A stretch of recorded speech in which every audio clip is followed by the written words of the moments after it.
This channel does not promote any violent, harmful, or illegal activities. All content provided by this channel is meant for an educational purpose only. সন্দেশখালীর ন্যাজাটে পুলিশের গাড়িতে হামলা, অভিযুক্তকে ধরতে গিয়ে আক্রান্ত 3 পুলিশ কর্মী। এই ঘটনায় এখনো পর্যন্ত বেশ কয়েকজনকে গ্রেপ্তার করা হয়েছে। আর একবার জানাবো আপনাদের এই মুহূর্তে যে খবর আমরা নজর রাখছি, সন্দেশখালীর ন্যাজাটে পুলিশের গাড়িতে হামলা, অভিযুক্তকে ধরতে গিয়ে আক্রান্ত 3 পুলিশ কর্মী। আরো ডিটেল তথ্য নেব আমাদের প্রতিনিধি দীপঙ্করের কাছ থেকে। দীপঙ্কর, কিভাবে এই ঘটনা ঘটলো, কারা ঘটালো, এখনো পর্যন্ত পুলিশি পদক্ষেপই বাকি? দেখো, ঘটনা ঘটার নাজার থানা রাজবাড়ি আউটপোস্টের পুলিশ তারা মুসা মোল্লা নামে এক ব্যক্তি এড়িয়ে যাওয়া জমি সংক্রান্ত বিবাদ, সেই বিবাদকে কেন্দ্র করে তারা গেছিলেন সেখানে এবং আদালতের আদেশ নির্দেশ ছিল, স্থগিতাদেশ ছিল, তার মধ্যে কাজ করছিল। এই ঘটনার যখন তদন্ত করতে সেখানে যায় তখন আচমকা পুলিশের ওপরে হামলা হয়, পুলিশের আক্রান্ত হয়, 3 জন পুলিশকর্মী জখম হয় এবং এই 3 জন পুলিশকর্মী জখম হওয়ার পর আরো পুলিশ বাহিনী সেখানে যায় এবং সেখান থেকে ঘটনাস্থল থেকে প্রায় বেশ কয়েকজনকে গ্রেপ্তার করেছে। এবং যেটা সব থেকে বড় বিষয় সেটা হচ্ছে ওই এলাকার তোমার হচ্ছে বাইরামারি 2 নম্বর গ্রাম পঞ্চায়েতের প্রধান এবং উপপ্রধান, তাদেরকেও কিন্তু একই সঙ্গে আটক করে জিজ্ঞাসাবাদ করা হচ্ছে। তার কারণ হচ্ছে যেভাবে পুলিশের ওপরে আক্রমণ শানিয়ে দিয়েছে তারা, যেভাবে তাদের উদ্দেশ্যটা শুধু মানে নিজেদের যে কাজটা করছিল সেটাকে আটকানো নয়, পুলিশ যে তদন্ত করতে এসেছিল সেই পুলিশকে উপরে হামলা, স্বাভাবিকভাবে প্রশাসনের গায়ে হাত, এটা কোনোভাবেই বসিরহাট পুলিশ, জেলা পুলিশ তারা সহজভাবে দেখছে না। সেই প্রশ্ন হচ্ছে যে অভিযুক্তদের বা যারা হামলাকারী তাদের এত সাহস কিভাবে হলো যে তারা পুলিশের উপর হামলা করছে, পুলিশের গাড়িতে ভাঙচুর চালাচ্ছে? দেখো, এটাই সব থেকে বড় প্রশ্ন। একটা ঘর এলাকায় যে কোনো ক্ষেত্রে যে কোনো ঘটনা ঘটতে পারে, যে সেই জায়গাতে পুলিশ যাবে, তদন্ত করবে, তদন্তকে সহযোগিতা করতে হবে, এটাই স্বাভাবিক রীতি। কিন্তু এক্ষেত্রে পুলিশের গাড়িতে হামলা এবং এর জন্য কোনো পলিটিক্যাল ইন্ধন আছে কিনা সেটাও খতিয়ে দেখছে এবং প্রশাসনিক স্তরের নিচু তলায় এই যে বাইরামারি 2 নম্বর গ্রাম পঞ্চায়েতের প্রধান উপপ্রধান, তারা ওখানে তাদের কোনো ভূমিকা ছিল কিনা, তাদের কোনো সাপোর্ট ছিল কিনা, এই সব খতিয়ে দেখার জন্য তাদেরকে কিন্তু জিজ্ঞাসাবাদ করা হচ্ছে আটক করে। দীপঙ্কর, আমাদের সঙ্গে থাকো। আর একবার দর্শকদের জানাই এই মুহূর্তে আমরা যে খবরে নজর রাখছি, বড় খবর নিঃসন্দেহে এই মুহূর্তের, সন্দেশখালীর ন্যাজাটে পুলিশের গাড়িতে হামলা হলো, অভিযুক্তকে ধরতে গিয়ে আক্রান্ত 3 পুলিশ কর্মী। ঘটনায় এখনো পর্যন্ত গ্রেপ্তার বেশ কয়েকজন। বয়ারমারি 2 নম্বর গ্রাম পঞ্চায়েতের তৃণমূল প্রধানকে জিজ্ঞাসাবাদ করা হচ্ছে। আমাদের সঙ্গে এই মুহূর্তে বিজেপি নেতা সজল ঘোষ রয়েছেন। সজল বাবু, আমরা ছবি দেখাচ্ছি, সন্দেশখালীর ন্যাজাটে পুলিশের গাড়িতে হামলা হয়েছে, 3 জন পুলিশ কর্মী আক্রান্ত হয়েছেন। এই ঘটনায় এখনো পর্যন্ত 9 জনকে গ্রেপ্তার করা হয়েছে এবং তার পাশাপাশি জিজ্ঞাসাবাদ করা হচ্ছে তৃণমূল নেতাকে। আপনার প্রতিক্রিয়া? আমি বিষয়টা খুব একটা জানি না, কিন্তু আমি আপনাকে বলছি, আমি কিছু না জেনেই বলছি যে যারা গ্রেপ্তার করা হচ্ছে তারা সবাই শাহজাহান বা হুমায়ুনের বংশধর। বললে খারাপ হবে, কিন্তু এটাই হচ্ছে বাস্তব। বয়ারমারি 2 নম্বর গ্রাম পঞ্চায়েত প্রধানকে আটক করা হয়েছে? না না, ওই তো বলছি, যারা এটার সাথে যুক্ত আছে তারা সবাই শাহজাহান কিংবা হুমায়ুনের বংশধর। নামগুলো পাঠ করুন, দেখবেন সব ওদের বংশধর। এই সত্যিটাই বাংলার মানুষকে বুঝতে হবে, এই সত্যিটাই বাংলার মানুষকে বুঝতে হবে যে এরা শাসন যন্ত্রকে আর শাসন বলে মনে করছে না, সংবিধানকে আর এরা তোয়াক্কা করছে না, এরা আইন কানুনকে বাপের চাকর বলে মনে করছে, এরা মনে করছে। এবং এদের বুঝিয়ে দেওয়ার দরকার আছে এদের অকাত কতটা। এই সরকার থাকলে সেটা সম্ভব নয়, এই সরকার থাকলে সেটা সম্ভব নয়। শাহজাহান যেভাবে শাসন করত, শাহজাহান জেলে চলে যেতে পারে, কিন্তু শাহজাহান জেলে থেকেই এই পুরো জিনিসটা এই অঞ্চলটাকে অপারেট করছে। এর আগেও বিভিন্ন ঘটনায় সেটা প্রমাণিত হয়েছে। তাই বলছি, একটাই রাস্তা আছে আপনার কাছে, একটাই রাস্তা।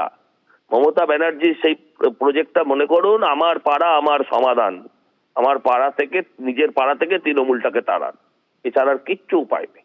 বেশ, সজলবাবু অনেক ধন্যবাদ। এই মুহূর্তে অবসরপ্রাপ্ত পুলিশ কর্তা অরিন্দম আচার্য রয়েছেন আমাদের সঙ্গে। অরিন্দম বাবু, আমরা যে খবর এই মুহূর্তে দেখাচ্ছি, সন্দেশখালীতে পুলিশ আক্রান্ত হলো, অভিযুক্তকে ধরতে গিয়ে আক্রান্ত হলেন ন্যাজার থানার 3 জন পুলিশ অফিসার। পুলিশের গাড়ি ভাঙচুর হলো, এক অফিসার সহ 3 জন পুলিশ কর্মী জখম। এখনো পর্যন্ত এই ঘটনায় 9 জন গ্রেপ্তার, পাশাপাশি বয়ারমারি 2 নম্বর গ্রাম পঞ্চায়েতের তৃণমূল প্রধানকে আটক করে জিজ্ঞাসাবাদ করা হচ্ছে। আপনি তো একজন পুলিশ অফিসারের ভূমিকা দীর্ঘদিন পালন করেছেন, পুলিশকে এইভাবে আক্রান্ত হতে হচ্ছে কেন? খুব দুর্ভাগ্যজনক পরিস্থিতিতে আমি এই গুড মর্নিং না বলে আপনাকে প্রথম বলছি যে সমস্ত পুলিশ কর্মীরা আইন শৃঙ্খলা রক্ষায় নিয়োজিত, যারা অপরের মানে সাধারণ মানুষের নিরাপত্তায় সদা সতর্ক থাকে, তারাই আজকে চতুর্দিকে অ্যাসল্ট হয়ে যাচ্ছে। এই কয়েকদিন আগে আপনাদের বললাম এই ট্যাংরা, দেখুন কে পুলিশ গিয়েছিল as per the direction of superior officer, তাদেরকে কিভাবে অ্যাসল্ট করা যায়, কিভাবে অ্যাসল্ট করা, মার্সিলেসলি আজকে পুলিশকে পিটিয়েছে। এবার তার আগের গুলো বলছি না, এই যে নেজাট আপনারা বললেন, আপনার বোধহয় মনে আছে যে অমানুষ বইটা ওখানে হয়েছিল উত্তম কুমারের, এই নেজাট কিন্তু সেই জায়গায়। আজকে এইখানে এই যে সন্দেশখালীতে শাহজাহান এন্ড কং, তাদের 2019 সাল থেকে যে চরম অত্যাচার, নারীদের উপর চরম অত্যাচার, মনে হয়নি আপনার বাড়ির পরিবারে মনে হয়নি, আমার মনে হয়নি যে এই স্বাধীনতা আমরা চাইনি? মা বোনেদের যেভাবে ইজ্জত ওখানে লুণ্ঠন করা হয়েছে, যেভাবে খুন করার পরে শাহজাহান এন্ড কং আজকে সিআইডি আজকে তাদেরকে অ্যাকুইটেড করে দিয়েছিল, এই শাহজাহানের নেতৃত্বে জেলে থেকে কিছুদিন আগে হত্যা হলো, তাহলে এগুলো তো হবেই। কারণ একটা তো পুলিশের আজকে রাজ্য সরকারের এক সংখ্যক পুলিশ তো এই সমস্ত ক্রিমিনালদের শেল্টার দিচ্ছে, তাদের রেজিস্ট্রে যে কেসগুলো হচ্ছে সেই কেসগুলো সমস্ত ভাওতামির করে আজকে কেসগুলোকে আজকে হাস্যাস্পদ করে দিচ্ছে। স্বাভাবিক কারণে হবে, পুলিশের কোনো এক্সিস্টেন্স নেই। আপনি বলুন, আমিও আপনাদের থ্রু দিয়ে বলছি যে এক সংখ্যক পুলিশ অফিসার যেমন দিনরাত অক্লান্ত পরিশ্রম করছে, আর এক সংখ্যক পুলিশ অফিসার দলদাসে পরিণত হওয়ার জন্য আজকে থানার দরকার নেই, পার্টি অফিসে গিয়ে পুলিশগুলো বসে থাকুক, তারাই পরিচালনা করুক। কারণ থানায় থাকলে পরে যে ইন্ডিয়ান প্যানাল কোড, সিআরপিসি, ভারতীয় ন্যায় সংহিতা, ওগুলো সমস্ত টেবিলে না ওই আলমারিতে বন্ধ করে রেখেছে, যার জন্য আজকে এই পরিস্থিতি। আগামী 2026-এ আজকে যে ইলেকশন হবে, ভয়ের বাতার আমি বলে দিচ্ছি আপনাদের, আবার এই সিএন চ্যানেলের থ্রু দিয়ে আবার বলছি, মানুষকে যদি আজকে ঠিক মতো ভয় যদি আজকে ইলেকশন কমিশন না দিতে পারে, তাদেরকে যে আজকে মানুষ ভোটই দিতে পারবে না, এটুকু আপনাদের বলে দিচ্ছি। ধন্যবাদ, এই বাতাবরণ সৃষ্টি করা। ধন্যবাদ আপনাকে অরিন্দম বাবু, অনেক ধন্যবাদ। আরো একবার জানাই আপনাদের, এই মুহূর্তে যে বড় খবর আমরা নজর রেখেছি, সন্দেশখালীতে আবার আক্রান্ত পুলিশ, অভিযুক্তকে ধরতে গিয়ে আক্রান্ত নেজার থানার পুলিশ, পুলিশের গাড়ি ভাঙচুর হলো, সেই ছবি দেখাচ্ছি আপনাদের। একজন অফিসার সহ 3 জন পুলিশ কর্মী জখম। এখনো পর্যন্ত এই ঘটনায় 9 জনকে পুলিশ গ্রেপ্তার করেছে। এই ঘটনায় নেতৃত্ব দেওয়ার অভিযোগে বয়েরমারি 2 নম্বর গ্রাম পঞ্চায়েতের তৃণমূল প্রধানকে আটক করে জিজ্ঞাসাবাদ করা হচ্ছে। পুলিশের নোটিশে সাড়া না দেওয়ায় রাতে অভিযুক্তকে পুলিশ ধরতে গিয়েছিল। কুলোপাড়ায় অভিযুক্ত মুসার বাড়িতে তাকে ধরতে গিয়ে পুলিশে আক্রান্ত হতে হয়। জায়গাটা সন্দেশখালী নেজাট, সেখানে অভিযুক্তকে ধরতে গিয়ে পুলিশকে মার খেতে হলো। আমাদের প্রতিনিধি দীপঙ্কর আমাদের সঙ্গে রয়েছে, আমি আরেকবার দীপঙ্করের কাছে যাব। দীপঙ্কর, এই ঘটনায় যে তৃণমূল নেতাকে জিজ্ঞাসাবাদ করা হচ্ছে, তৃণমূল কংগ্রেসের যে প্রধানকে জিজ্ঞাসাবাদ করা হচ্ছে, তার ভূমিকা কি বলে এখনো পর্যন্ত মনে করা হচ্ছে?